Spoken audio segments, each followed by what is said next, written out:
Hello అండి, welcome to AR smart space. పప్పు నానబెట్టి పిండి రుబ్బేంత టైం లేనప్పుడు 10 నిమిషాల్లో అప్పటికప్పుడు చేసుకోగలిగే మంచి బ్రేక్ఫాస్ట్ ఐడియా. చిన్నపిల్లల నుంచి ముసలి వాళ్ళ వరకు వంక పెట్టకుండా ఇష్టంగా తింటారు. వంట రాని వాళ్ళైనా సరే ఈజీగా చేసేయగలరు. దీనికోసం మనకు ఎక్కువ ఇంగ్రీడియంట్స్ కూడా అవసరం లేదు. ఇంట్లో ఉన్న వాటితోనే ఈజీగా చేసేయచ్చు. నేను ఇక్కడ 2 కప్పుల గోధుమ పిండిని జల్లించి తీసుకుంటున్నాను. దానిలో 1 స్పూన్ ఉప్పు, 1 స్పూన్ కారం యాడ్ చేసుకుంటున్నాను. ఉప్పు కారాలు మీ టేస్ట్కి తగినట్లుగా యాడ్ చేసుకోండి. కొంచెం కొంచెంగా వాటర్ పోసుకుంటూ పిండిని ఉండలు లేకుండా కలుపుకోవాలి. ఈ రెసిపీకి వాటర్ కాస్త ఎక్కువగానే పడతాయి. వీడియోలో చూపిస్తున్నట్లుగా అట్టుపిండి కన్సిస్టెన్సీలో కలుపుకోవాలి. ఈ విధంగా కలుపుకున్న పిండిని మూత పెట్టి 10 నిమిషాలు పక్కన పెట్టుకోవాలి. ఈ విధంగా చేయడం వలన పిండిలో ఏమైనా చిన్న చిన్న ఉండలు లాంటివి ఉంటే అవి కూడా మెత్తపడి పిండి అంతా ఈక్వల్గా కలుస్తుంది. ఈలోగా మనం ఒక ఉల్లిపాయను, ఒక పచ్చిమిరపకాయను తీసుకొని ముక్కలుగా కోసుకుందాము. ఉల్లిపాయకు పొట్టు తీసి స్లైసెస్ లాగా కోసుకోవాలి.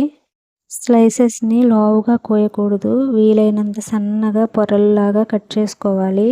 ఇప్పుడు వీడియోలో చూపిస్తున్నాను చూడండి, బాగా సన్నగా ఉండాలి. ఇప్పుడు పచ్చిమిర్చిని కూడా బాగా సన్నగా తరగాలి. నేను ఇక్కడ పండు మిర్చిని తీసుకున్నాను. ఇప్పుడు ఉల్లిపాయ ముక్కలను నేను వీడియోలో చూపిస్తున్నట్లుగా పొరలన్నీ ఊడిపోయేలాగా నలుపుకోవాలి. ఇప్పుడు మనం పక్కన పెట్టుకున్న పిండిని తీసుకొని 1/2 స్పూన్ జీలకర్ర యాడ్ చేసుకోవాలి. ఒక్కసారి కలుపుకోవాలి. ఈ స్టేజ్లో చిన్న చిన్న ఉండలు ఏమైనా ఉంటే మొత్తం కలిసిపోతాయి. ఇలా కలుపుకున్న పిండిలో మనం ఇందాక కోసి పక్కన పెట్టుకున్న ఉల్లిపాయ ముక్కలను, పచ్చిమిరపకాయ ముక్కలను యాడ్ చేసుకొని కలుపుకోవాలి. ఉప్పు కారాలు సరిచూసుకొని వేసుకోవాలి. ఆ తర్వాత కన్సిస్టెన్సీ మరీ థిక్గా కానీ మరీ పలుచగా కానీ లేకుండా కలుపుకోవాలి. ఇప్పుడు స్టవ్ వెలిగించి పెనం పెట్టుకొని బాగా హీట్ చేసుకోవాలి. పెనం హీట్ అయిన తర్వాత కొంచెం ఆయిల్ వేసుకొని ఇలా పెనం మొత్తం ఈవెన్గా స్ప్రెడ్ చేయాలి. ఇలా కాటన్ క్లాత్తో తుడవడం వలన మొత్తం ఈవెన్గా స్ప్రెడ్ అవ్వడమే కాకుండా ఎక్సెస్ ఆయిల్ కూడా కాటన్ పీల్ చేసుకుంటుంది. వీడియోలో చూపించినట్లుగా గంటి నిండా పిండిని తీసుకొని స్లోగా కాస్త మందంగా స్ప్రెడ్ చేయాలి. ఇవి నార్మల్ దోశల్లాగా పలుచగా కాకుండా ఇలా కాస్త మందంగా ఉంటేనే టేస్ట్ బాగుంటుంది. చుట్టూ ఆయిల్ వేసి మూత పెట్టి మీడియం ఫ్లేమ్లో మంచిగా కాలనివ్వాలి. ఇంకొక సైడ్ కూడా తిప్పుకొని లైట్గా ఆయిల్ అప్లై చేసి కాసేపు కాలనివ్వాలి.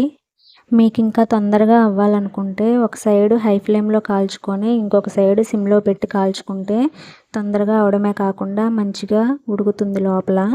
ఈ దోశలు వేడివేడిగా ఉన్నప్పుడు తింటేనే బాగుంటాయి. ఇవి నాన్ స్టిక్ పెనం మీద కంటే ఐరన్ పెనం మీద వేస్తే టేస్ట్ బాగుంటాయి. ఫస్ట్ టైం ఈ దోశలు వేసేవాళ్ళు కాస్త కేర్ఫుల్గా తీయాలి, పెనానికి అంటుకునే ప్రమాదం ఉంటుంది. నేను ముందు చెప్పిన ఇన్స్ట్రక్షన్స్ ఫాలో అయితే ఈజీగానే వచ్చేస్తాయి. 1-2 సార్లు కేర్ఫుల్గా ట్రై చేస్తే ఈజీగానే వచ్చేస్తాయి. మిగిలిన దోశలన్నీ కూడా ఈ విధంగానే వేసుకొని సర్వ్ చేసుకోవాలి.